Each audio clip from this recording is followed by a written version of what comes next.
One पंच man anime series को। दोस्तों ये कहानी एक ऐसे हीरो की है जो इतना पावरफुल है कि सिर्फ एक मुक्के में वो किसी को भी मार सकता है। इस एनिमे के सीजन 1 में टोटल 12 एपिसोड्स हैं और आज के इस वीडियो में मैं शुरू के 4 एपिसोड को एक्सप्लेन करूंगा, यानी कि 3 वीडियोस में हम इस पूरे सीजन को खत्म करेंगे। तो अब चलिए जानते हैं इस कमाल के एनिमे की कहानी को बिना किसी देरी के। दोस्तों ओपीएम की दुनिया कई सारे सुपर हीरोज और विलेंस से भरी हुई है। कहानी की शुरुआत ए सिटी नाम के एक शहर से होती है जिस पर एक शक्तिशाली मॉन्स्टर तबाही मचाने लगता है और पूरे शहर में दहशत फैल जाती है। इस तबाही की खबर न्यूज चैनल पर देखकर एक टकला आदमी अपनी कॉस्ट्यूम पहनकर घर से बाहर निकलता है जिसका नाम सैतामा है और ये बस मजे के लिए हीरो बना है। इधर वो मॉन्स्टर एक लड़की को मारने ही वाला था, लेकिन सैतामा सुपर स्पीड से उस लड़की को बचा लेता है। इसके बाद ये मॉन्स्टर बताता है कि इसका नाम वैक्सीन मैन है और ये इंसानों के फैलाए पॉल्यूशन से जन्मा है और अब ये सभी इंसानों को खत्म करके उनसे और उनके पॉल्यूशन से धरती को मुक्त कराएगा। इतना कहते हुए ये मॉन्स्टर अपने सबसे शक्तिशाली रूप में आ गया था, लेकिन सैतामा उसे एक हल्का सा मुक्का मारता है और इस मॉन्स्टर की मौत हो जाती है। इसके बाद कहानी 3 साल पहले जाती है जब सैतामा एक आम इंसान हुआ करता था और बेरोजगार भी। एक दिन उसकी मुलाकात क्रैब मॉन्स्टर से होती है जिसने इतने केकड़े खा लिए थे कि वो ऐसा बन गया। ये मॉन्स्टर अपने रास्ते में आए सभी इंसानों को मारता जा रहा था। सैतामा इससे बिल्कुल भी नहीं डरता क्योंकि वैसे भी उसकी जिंदगी झंड थी और उसे कोई भी जॉब नहीं दे रहा था। ये सुन क्रैब मैन को सैतामा पर दया आ जाती है और वो उसे जिंदा छोड़कर आगे बढ़ जाता है क्योंकि वो एक बड़ी चिन वाले बच्चे का शिकार करने निकला था। थोड़ा आगे जाने पर सैतामा को वही बच्चा मिल जाता है। इसने क्रैब मैन की छाती पर गंदी सी ड्राइंग बना दी थी जब वो सो रहा था और इसीलिए वो इस बच्चे को मारने के लिए खोज रहा है। थोड़ी ही देर में क्रैब मॉन्स्टर उस बच्चे के पास पहुंच जाता है और उस बच्चे को मारने की कोशिश करता है, लेकिन सैतामा एक अच्छा इंसान था और वो उस बच्चे को बचा लेता है। इसके बाद सैतामा की बुरी तरह से पिटाई भी होती है, लेकिन वो हार नहीं मानता और किसी तरह उस मॉन्स्टर को मारने में कामयाब हो जाता है। वो अपनी टाई से उस मॉन्स्टर की आंख खींच लेता है जिससे उसकी मौत हो जाती है। उस दिन के बाद सैतामा ने खुद को इतना ज्यादा ट्रेन किया कि वो बहुत शक्तिशाली बन गया, लेकिन इसमें उसके सारे बाल भी चले गए। आज सैतामा के सामने कोई भी विलन टिक नहीं पाता और इसी वजह से सैतामा बोर होने लगा है क्योंकि कोई विलन उसकी टक्कर का है ही नहीं, तो उसे लड़ने में मजा नहीं आता। सैतामा इस समय एक शॉपिंग मॉल में था कि अचानक ही यहाँ एक विशालकाय दानव निकल कर जाता है। इस दानव का नाम कोलोसल मैन है जो सीधा रेफरेंस है कोलोसल टाइटन से, लेकिन ये कोलोसल मैन साइज में बहुत ही ज्यादा बड़ा है। हमें इसकी बैक स्टोरी बताई जाती है।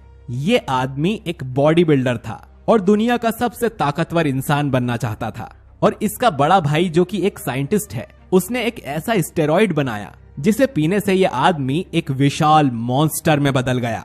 ये इतना ताकतवर है कि अपनी एक फूंक से पूरे शहर को तबाह कर सकता है और अब ये दोनों भाई दुनिया को जीतने निकले हैं। साइंटिस्ट देखता है कि कोलोसल के दूसरे कंधे पर सैतामा बैठा हुआ था, तो वो कोलोसल को ऑर्डर देता है कि अपने कंधे पर बैठे इंसान को मार दे। अब कोलोसल लेफ्ट की जगह राइट वाले कंधे पर थप्पड़ मारता है जिस पर उसका भाई खड़ा था और उसकी मौत हो जाती है।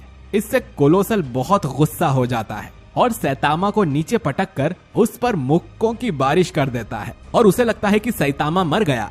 कोलोसल अब सच में दुनिया का सबसे ताकतवर इंसान बन गया था, लेकिन अपने भाई की मौत के बाद उसे अंदर से खालीपन महसूस हो रहा था। तभी सैतामा उड़ते हुए कोलोसल के पास आता है और सिर्फ एक मुक्के में कोलोसल को मार गिराता है। अब इतना पावरफुल होने की वजह से सैतामा को कुछ भी फील नहीं होता, खुशी, दुख, डर, गुस्सा, कुछ भी नहीं। उसके शरीर पर अब एक खरोज भी नहीं आती है। सैतामा अब अपने शहर सिटी जेड में अकेला रहता है क्योंकि बाकी सब लोग मॉन्स्टर के डर से यहाँ से भाग गए हैं। अगली सुबह पाताल में से कुछ मॉन्स्टर्स निकलकर बाहर आते हैं जिनका नाम सबटेरेनियन होता है। इनकी बढ़ती तादाद की वजह से इनका पाताल में रहना मुश्किल हो गया था। इसीलिए अब ये धरती पर रहने आ गए हैं और इन्होंने ऑलरेडी धरती के 70% ह्यूमंस को खत्म कर दिया था। सैतामा ये जानकर चौंक जाता है कि ये लोग सच में उसकी टक्कर के हैं और उसे चोट पहुंचा सकते हैं। सैतामा बड़ी मुश्किल से इन सबको मारता है और उसे अब काफी खुशी हो रही थी। आखिर में सबटेरानियन का राजा सैतामा से लड़ने बाहर आता है और फिर पता चलता है कि सैतामा तो इतनी देर से सपना देख रहा था। इसके बाद बाहर सच में कुछ मॉन्स्टर्स पाताल से बाहर निकलते हैं, लेकिन उनका राजा सैतामा के एक मुक्के में ही मारा जाता है और ये देख बाकी मॉन्स्टर्स पतली गली से भाग जाते हैं। कुछ देर बाद न्यूज चैनल पर दिखाया जाता है कि कई मच्छरों का बड़ा झुंड सिटी जेड की तरफ आ रहा है। एक मच्छर सैतामा के घर में भी आ जाता है, लेकिन सैतामा उसे मार नहीं पाता और बस ताली मारता रह जाता है। इधर बाहर इन मच्छरों का झुंड एक आदमी का सारा खून चूस लेता है। ये खून वो अपनी रानी मॉस्किटो गर्ल को ले जाकर देते हैं, जिसकी शक्ति खून पीने से ज्यादा बढ़ती है और वो ही इन सभी मच्छरों को कंट्रोल करती है। मॉस्किटो गर्ल के सामने जेनोस नाम का एक साइबॉर्ग होता है, जिसका पूरा शरीर मशीन से बना हुआ है, जिसकी वजह से ये काफी शक्तिशाली है और बड़े बड़े धमाके भी कर सकता है। जेनोस एक ही धमाके में मॉस्किटो गर्ल के पूरे झुंड को जला देता है। इसके बाद मॉस्किटो गर्ल अपने बाकी मच्छरों को और ज्यादा ब्लड लाने को बोलती है, जिससे वो और भी शक्तिशाली हो जाती है। इधर सैतामा भी उस एक मच्छर के पीछे भागता हुआ यहाँ आता है। जेनोस उसे सलाह देता है कि वो शहर छोड़कर भाग जाए। इसके बाद मॉस्किटो गर्ल के सभी मच्छर इन पर हमला करने आते हैं, तो जेनोस एक और बड़ा धमाका कर बाकी बचे हुए सभी मच्छरों को जला देता है। पर वो ये देखकर चौंक जाता है कि सैतामा वहीं खड़ा हुआ था और उसे एक खरोश तक नहीं आई थी। इसके बाद मॉस्किटो गर्ल पूरी ताकत से जेनोस पर अटैक कर देती है। वो उसके पुर्जे पुर्जे अलग करने लगती है। उसने जेनोस को मार ही डाला था, लेकिन वो तभी सैतामा के एक थप्पड़ से मारी जाती है। अब जेनोस जानता है कि सैतामा कोई मामूली आदमी नहीं है और वो सैतामा से रिक्वेस्ट करता है कि वो जेनोस को अपना शिष्य बना ले। सैतामा मजाक में उसे हाँ बोल देता है, लेकिन अगले दिन जेनोस सैतामा के घर पहुंच जाता है। उसने अपनी बॉडी पार्ट्स रिप्लेस करवा लिए थे और वो सैतामा को अपनी बैक स्टोरी बताता है। 4 साल पहले जेनोस भी एक आम इंसान हुआ करता था और अपने परिवार के साथ खुशी खुशी रहता था, लेकिन एक दिन एक पागल साइबॉर्ग ने जेनोस के पूरे गांव को तबाह कर दिया, जिसमें जेनोस का परिवार मारा गया। किस्मत से जेनोस जिंदा बच गया और उसकी मुलाकात डॉक्टर कुसैनो से हुई, जिसने जेनोस की सर्जरी कर उसे एक शक्तिशाली साइबॉर्ग बना दिया। और अब जेनोस का सिर्फ एक ही गोल है, उस पागल साइबॉर्ग को ढूंढकर उसे खत्म करना, और उसके लिए वो सैतामा की तरह ताकतवर बनना चाहता है। जेनोस की बातें सुन सैतामा बुरी तरह से पक गया था। इधर जंगल में हम एक फैसिलिटी देखते हैं, जिसमें बैठे एक डॉक्टर जीनस को सैतामा के बारे में पता चलता है और वो उसे अपने एक्सपेरिमेंट्स के लिए पकड़ने का मन बनाता है। वो अपने कुछ मॉन्स्टर्स को सैतामा को पकड़ने भेजता है, जिनमें से 3 को सैतामा एक मुक्के में ही मार देता है। एक साइबॉर्ग आर्मर्ड गोरिल्ला जेनोस से फाइट करता है।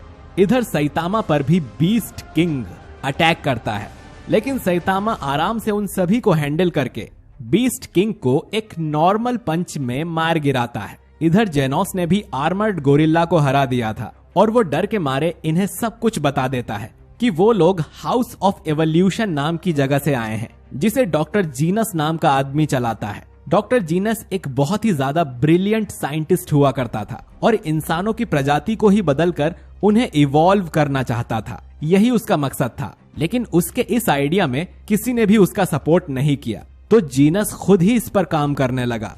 करीब 70 साल का होने के बाद उसने ऐसा फॉर्मूला बना लिया जिससे उसने खुद को फिर से जवान कर लिया।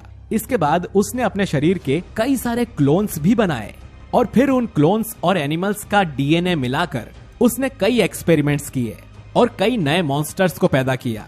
सैतामा गोरिल्ला की बात काटते हुए कहता है कि बकबक बंद करो और पॉइंट पर आओ, जिस पर गोरिल्ला बताता है कि उस साइंटिस्ट को सैतामा चाहिए ताकि उसके शरीर पर वो रिसर्च और एक्सपेरिमेंट्स कर सके। इसके बाद जेनोस गोरिल्ला से पूछता है कि 4 साल पहले उसके किसी साइबॉर्ग साथी ने किसी गांव पर अटैक किया था या नहीं, जिस पर गोरिल्ला बोलता है कि इसके बारे में वो कुछ नहीं जानता। इसके बाद सैतामा और जेनोस हाउस ऑफ एवोल्यूशन की बिल्डिंग के पास जाते हैं और जेनोस एक ही ब्लास्ट में पूरी बिल्डिंग को ही राख कर देता है ताकि एक ही बार में सारे दुश्मन मारे जाएं। इसके बाद इन्हें बेसमेंट में जाने का रास्ता मिलता है जिसके अंदर उस साइंटिस्ट ने अपना हुक्म का इक्का यानी कि सबसे खतरनाक मॉन्स्टर कार्नेज कबूटो को छुपाया हुआ था और वो उसे सैतामा को मारने के लिए आजाद कर देता है। कार्नेज सैतामा से यहाँ के सबसे बड़े रूम में मिलता है ताकि ये लोग आसानी से फाइट कर सकें। पहले जेनोस अपनी पूरी पावर से कबूटो पर अटैक करता है लेकिन कबूटो को उसके अटैक से खरोच भी नहीं आती और वो जेनोस की हालत बुरी कर देता है।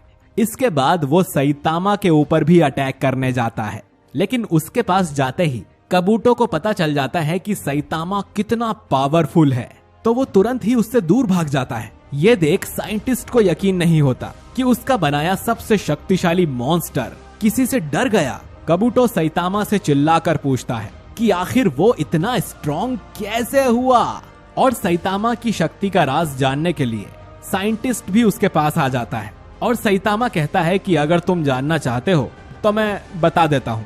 ध्यान से सुनो जेनोस, मुझे पूरे 3 साल लगे हैं इतना स्ट्रॉन्ग होने के लिए और इसके लिए मैंने बहुत कड़ी ट्रेनिंग की है। 100 पुशअप्स, 100 सिटअप्स, 100 स्क्वाट्स और 10 किलोमीटर रनिंग। तुम्हें ये सब करना होगा, वो भी हर रोज। और हाँ, तुम गर्मी में एसी और ठंड में हीटर का बिल्कुल यूज नहीं कर सकते भले ही तुम्हें कितनी भी परेशानी आए। और यही ट्रेनिंग करने से मेरे बाल चले गए लेकिन मैं इतना स्ट्रॉन्ग बन गया हूँ। अब किसी को भी सैतामा की बात पर यकीन नहीं होता। जेनोस उसे बोलता है कि गुरुजी मजाक बंद करो, ये ट्रेनिंग बस नॉर्मल है और कोई इंसान भी कर सकता है इसको। हमें तुम्हारी पावर का असली सीक्रेट जानना है। जिस पर सैतामा बोलता है कि जेनोस तुम मानो या ना मानो लेकिन मैंने बस यही सब किया था। अब सैतामा की ये बातें सुन कबूटो बहुत गुस्सा हो जाता है और अपने अल्टीमेट रूप कार्नेज मोड में आ जाता है और कहता है कि इस रूप में वो पूरे हफ्ते लड़ सकता है। और फिर कबूटो सैतामा को पीटने लगता है। सैतामा सोचता है कि मैं इससे पूरे हफ्ते नहीं लड़ सकता क्योंकि आज शनिवार है और आज सुपरमार्केट में सेल लगी है। इतना कहते हुए सैतामा कबूटो को एक मुक्का मारता है और कबूटो के चीथड़े उड़ जाते हैं।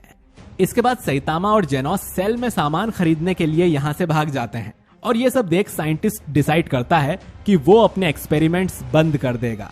अगर किसी को बदलने की जरूरत है तो उसे खुद को। अगले एपिसोड की शुरुआत हैमरहेड नाम के एक गुंडे और उसकी गैंग से होती है।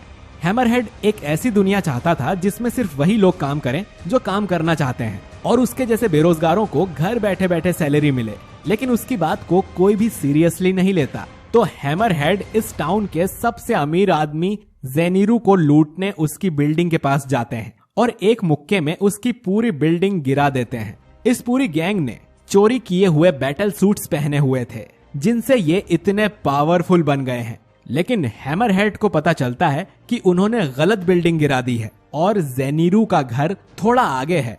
वहीं इधर सैतामा एक बुरा सपना देखते हुए जागता है। न्यूज चैनल पर हैमरहेड की खबर ही आ रही थी जिन्हें सैतामा सीरियसली नहीं लेता, लेकिन फिर उसे पता चलता है कि हैमरहेड और उसकी पूरी गैंग ने अपना सर गंजा करवाया हुआ है और क्योंकि सैतामा भी गंजा है तो उसे देखकर भी लोग उसे विलन समझ सकते हैं, इसीलिए वो इन्हें रोकने का मन बना लेता है।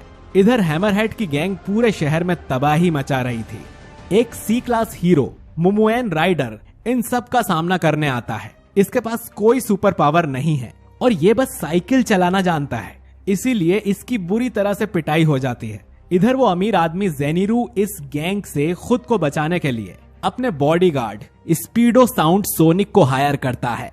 सोनिक एक निंजा है और उसके पास सुपर स्पीड है। सोनिक हैमरहेड की गैंग के पास जाकर उन्हें चेतावनी देता है कि उससे जो भी लड़ाई करता है वो जिंदा बचकर नहीं भाग पाता। इसके बाद सोनिक अपनी सुपर स्पीड से हैमरहेड गैंग के सभी मेंबर्स की गर्दन काटकर उन्हें मार देता है। वहीं इधर शहर में लोग सैतामा का गंजा सिर देख उसे आतंकवादी बुला रहे थे। इधर सोनिक हैमरहेड के सिर में भी एक चाकू घुसाकर उसे मार देता है, लेकिन फिर भी हैमरहेड वहां से अपनी जान बचाकर भाग जाता है क्योंकि उसके सिर का साइज नॉर्मल ह्यूमन से काफी मोटा था, इसीलिए उसकी जान बच गई। भागते हुए उसे रास्ते में सैतामा मिलता है जो खुद भी उसे मारने आया था। हैमरहेड अपने सूट की पूरी पावर से सैतामा पर अटैक करता है, लेकिन सैतामा को खरोच भी नहीं आती है और वो हल्की सी कोहनी मारकर हैमरहेड का पूरा सूट ही चकनाचूर कर देता है। लेकिन सैतामा उसे मारता नहीं है क्योंकि उसे हैमरहेड पर दया आ जाती है और हैमरहेड उसे प्रॉमिस करता है कि अब से वो कोई गलत काम नहीं करेगा और नंगा ही यहाँ से भाग जाता है। अब कुछ देर बाद सोनिक भी सैतामा से टकराता है और सैतामा के गंजे सिर को देख उसे लगता है कि सैतामा भी हैमरहेड की गैंग का मेंबर है। सैतामा उसे समझाने की कोशिश करता है कि वो एक हीरो है, कोई विलन नहीं। लेकिन सोनिक उसकी बात नहीं मानता क्योंकि उसने कभी सैतामा नाम के हीरो के बारे में नहीं सुना है। वो सैतामा पर अपनी पूरी स्पीड से अटैक करने लगता है, लेकिन सैतामा बड़ी आसानी से उन सभी अटैक से बच जाता है और गलती से उसका हाथ सोनिक के अंडों पर जा लगता है।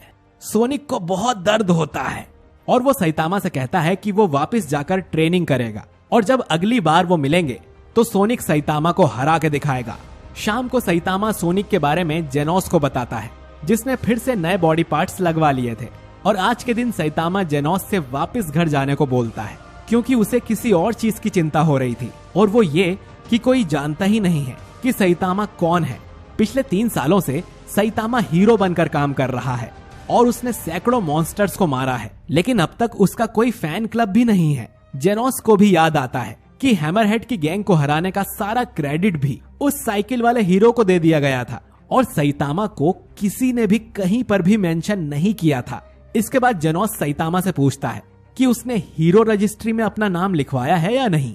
इसके बाद सैतामा को हीरो रजिस्ट्री के बारे में पता चलता है, जिसे ज्वाइन कर कोई भी प्रोफेशनल हीरो बन सकता है। उन्हें बस एक हीरो टेस्ट को पार करना होगा और उसके बाद उनकी रैंक के हिसाब से उन्हें सैलरी भी दी जाती है। दुनिया भर से मिले डोनेशन में से सैतामा को इस एसोसिएशन के बारे में कोई जानकारी नहीं थी।